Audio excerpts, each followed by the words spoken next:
What's going on, Jerome? So, of course, we Minnesota Fighting Vikings fans are very happy to have Brian Flores as defensive coordinator. Second year, the Flow father. That's right. And bringing that heat and getting after things with Diamond Dallas Turner, Grenard, AVG, former Dolphin. It's important to note here. And just really excited to see what this defense is going to do in year two. Just attacking, getting after things, and just unleashing hell upon everyone. But, of course, before Flores was a Vikings DC, he was Dolphins head coach back in the day, 2019 to 2021. And Flores, basically, like everyone else who stands up for something, you're going to have your lovers, you're going to have your detractors, you're going to have everything, right? And Flores' time in Miami, it really is a Rorschach test. You kind of see what you want to see. Some people see a great leader who didn't get help from ownership, and some people see a hard ass who was in over his depth and just didn't relate to the players the way that they should in the modern NFL. But long story longer, so Tua, Mike McDaniel, has been like a feel-good buddy-buddy story throughout the NFL. Mike McDaniel took over from Flores as head coach, and Tua, who spent 2 years under Flores and the last two under McDaniel, has flourished. Put up a huge number of stats, got himself paid, has not won a playoff game. Yeah, but like we said, the first 2 years of Tua's career was with Brian Flores. And, of course, the meshing of quarterback and head coach, it seems to be a lot easier when it is a offensive-minded head coach like Mike McDaniel, guy who's calling the plays, guy who knows the ins and outs, versus a defensive-minded head coach like Brian Flores. And we've seen that with Kirk Cousins with Kevin O'Connell versus Kirk Cousins with Mike Zimmer from back in the day, right? But stats-wise, like obviously Tua has taken off the last couple of years. First 2 seasons in Miami was kind of touch and go, and there was questions if Tua was worth the number 5 overall pick after his first couple of years, but it sort of is what it is. And Tua was on the Dan LeBatard show. So Dan LeBatard, South Florida media maven, Dolphins apologist. LeBatard's awesome, right? But this one was weird. So Tua goes on LeBatard's show and just completely nukes Flores. Just out of nowhere. Now, obviously, there's a lot more going on behind the scenes, but it seemed very weird and very personal, and I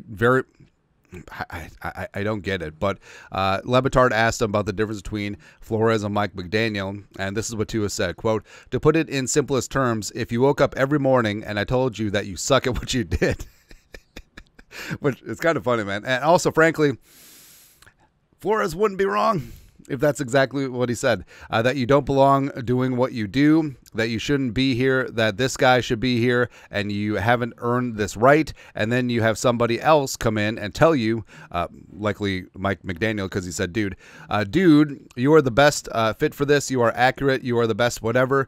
Do that. How would it make you feel listening to one or the other? And then he continued, you have a terrible person, likely referring to Flores, that's telling you things that you don't want to hear. Oh, that you don't want to hear, but maybe things that you need to hear, or that you probably shouldn't be hearing. You're going to start believing that about yourself, end quote. So Tua comes off looking extremely soft in this spot, right? And hey, was Flores being a hard ass on him like he's a hard ass with everyone else because Brian Flores has high standards? Sure, but also there's definitely something he's inferring here, that this guy should be here.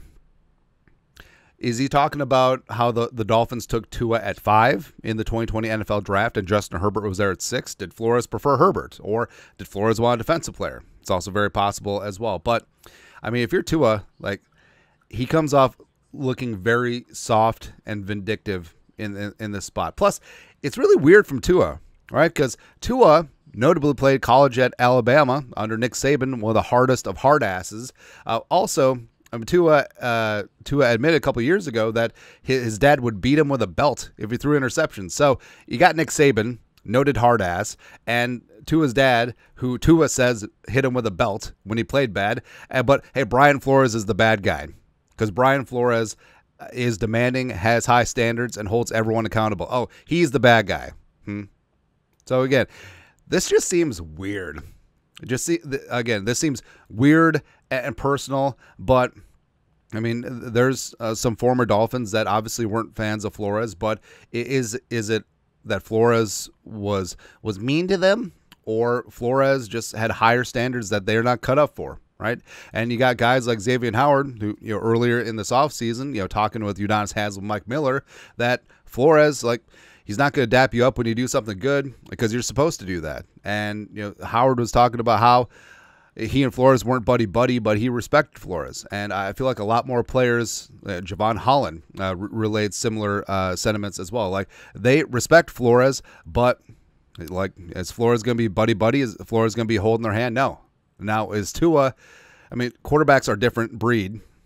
And quarterbacks, sometimes they do need that love and attention, right? That they do need that caressing. They do need, hey, everything's going to be all right. And that's why Mike McDaniel and Tua seem to have worked out, because Mike Daniel is one of those more new age, softer coaches. And Flores certainly was not that. But, I mean, it goes back to Flores coming from the Patriots and the Belichick coaching tree. And Belichick was famously hard on on everyone in the organization, even Tom Brady. All right, so that relationship, but that relationship seemed to work. Like, I feel like, hey, maybe Flores was trying to build something in Miami, didn't get the opportunity because of other circumstances. Perhaps ownership wasn't in his corner. Who really knows? But guess what? They won in New England. And Flores, I think, was building something in Miami that was going to work out. But we're more than happy to have him here in the great state of Minnesota, running this defense. And I can't wait to see what this defense is going to do this year. But was Flores trying to be like Belichick too much? Or is that a part of his personality? Or a little bit of both? Sure. But it just really sucks that Flores pushed Tua back out on the field when he's had 17 concussions. Oh, wait, that was Mike McDaniel. No problem, man. But I don't know, like Tua obviously has his opinions on Flores, and they're probably not great. But I mean, this doesn't look good. Like, does Tua think that is going to make Flores look bad? It makes him look worse, frankly, because you may have your differences with Flores in a professional setting, and it maybe you took it personally, but this isn't a good look, right? And I don't know, man. This actually makes me get in Flores' corner more, man. Because, I mean, Tua just comes off looking extremely soft in all this, and just needing to be coddled and just needing that. But again, it's just odd. So we'll never get the full story, I'm sure, because Flores is never going to address this. Like, he'll brush it off in press conferences because that's what you do. Like, you take care of stuff like this behind closed doors. You don't go on podcasts and try and air out the other person for clout. It's just ridiculous, man. It's just ridiculous. But hey, like I said, the Dolphins loss, Vikings gain. We'll certainly take that, man. But your thoughts are thoughts. Tua just woke up and chose violence and just randomly nuked Flores today. Let us know your thoughts, our thoughts, comment section below. Subscribe for daily Vikings takes. Want to support the work? Put a little something in the Venmo. But till next time, Skol, production value.